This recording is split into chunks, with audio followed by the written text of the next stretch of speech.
देखें कैसे मोटे-मोटे, फूले-फूले कबाब बने हैं, सिर्फ़ 2 बोटियों का कमाल है। इसी रेसिपी पे आप बनाएँगे तो आपको भी ऐसे ही कबाब खाने को मिलेंगे। तो चलिए जी बाकायदा रेसिपी को स्टार्ट करते हैं। मनो सलवा किचन में खुशामदीद। ये मैंने जो है तकरीबन आधा किलो के करीब गोश्त लिया है और इसमें मैंने 4 बोटियाँ जो है मैंने सिर्फ़ चिकन की डाली हैं। मसाले जो हैं कुछ खड़े हैं जो मैंने इसमें डाल दिए हैं, अदरक है, लहसुन है, तेज़पात है, ज़ीरा है और जिंजर है। तो कुछ मसाले हैं जिनकी डिटेल भी मैंने लिख दी है। आप भी इस तरह से तमाम इसमें मसाले डालें और गोश्त को जो है ना चूल्हे पे रख दें ताकि ये ना टेंडर हो जाए। तो जब ये टेंडर होगा तो फिर इसके बाद हम आगे मिलेंगे कि हम क्या करेंगे। कहीं से भी आप जो है वीडियो को स्किप ना कीजिएगा वरना आपकी रेसिपी ख़राब हो जाएगी और फिर आप कहेंगे कि मैंने बताया नहीं है। अगर अभी तक आपने मेरे चैनल को सब्सक्राइब नहीं किया तो इसको सब्सक्राइब करें, लाइक करें और शेयर करें। बेल आइकन को ज़रूर पुश करें ताकि आपको मेरी आने वाली वीडियो की नोटिफ़िकेशन मिलती रहे। तो जैसे ही गोश्त ये टेंडर हुआ है तो मैंने इसमें चने की दाल डाल दी और चने की दाल मैंने तकरीबन 1 बड़ा कप ली है क्योंकि मेरा चिकन और गोश्त जो था वो बहुत ज़्यादा नहीं था, बस इतना ही था कि 1 कप मैंने इसमें दाल डाली है। तो देखें जी ये नरम हो चुका हुआ है सारी चीज़ें और दाल भी गल चुकी हुई है। तो बस अब इसको हम जो है ना खड़े मसाले जितने भी हमने डाले हैं, लहसुन, गरम मसाला जो भी खड़ा-खड़ा डाला है वो हम सब बाहर निकाल लेंगे और इसको हम बहुत अच्छी तरह से ना फिर इसको ठंडा कर लेते हैं ताकि ये ज़्यादा गर्म ना हो और इसको फिर हम ग्राइंड की तरफ करेंगे। तो चलिए जी हम इसके लिए ग्राइंड करते हैं।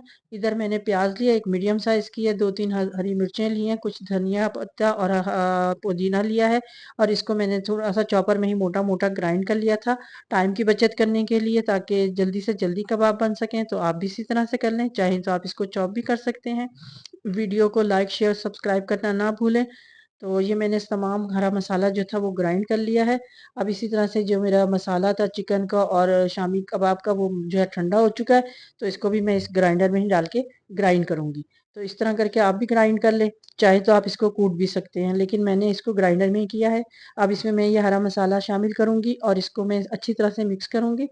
आप भी इसी तरह से मिक्स करें और अच्छे-अच्छे इसके ना मोटे-मोटे से फूले-फूले से कबाब बनाएँ।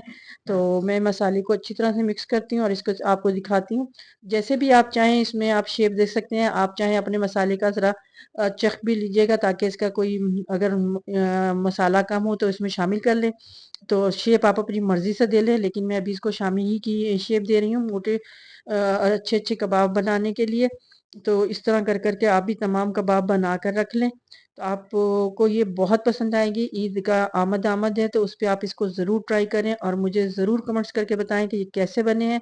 और इतने से 4 बोटियाँ जो हमने चिकन की डाली हैं उसकी वज़ह से ये बहुत सारे और मोटे-मोटे फूले कबाब बनेंगे।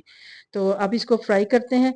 तो मैंने बहुत ज़्यादा ऑयल नहीं लिया, बस थोड़ा-सा ऑयल डाला है इसके ऊपर। इसी तरह करके अंडे में मैंने इसको डिप किया है और इसको मैं अब फ्राई करूँगी। देखें कितने खूबसूरत और अच्छे गोल्डन कबाब फ्राई होंगे। यकीन जानिए कि जब आप इसको करेंगे तो आपका दिल जो है खुशी से बाग-बाग होगा और आप इसको खाने के लिए बेताब होंगे। तो इस तरह करके मैं ये जो है ना तमाम कबाबों को फ्राई करती हूँ और आपको साथ-साथ दिखाती जाती हूँ।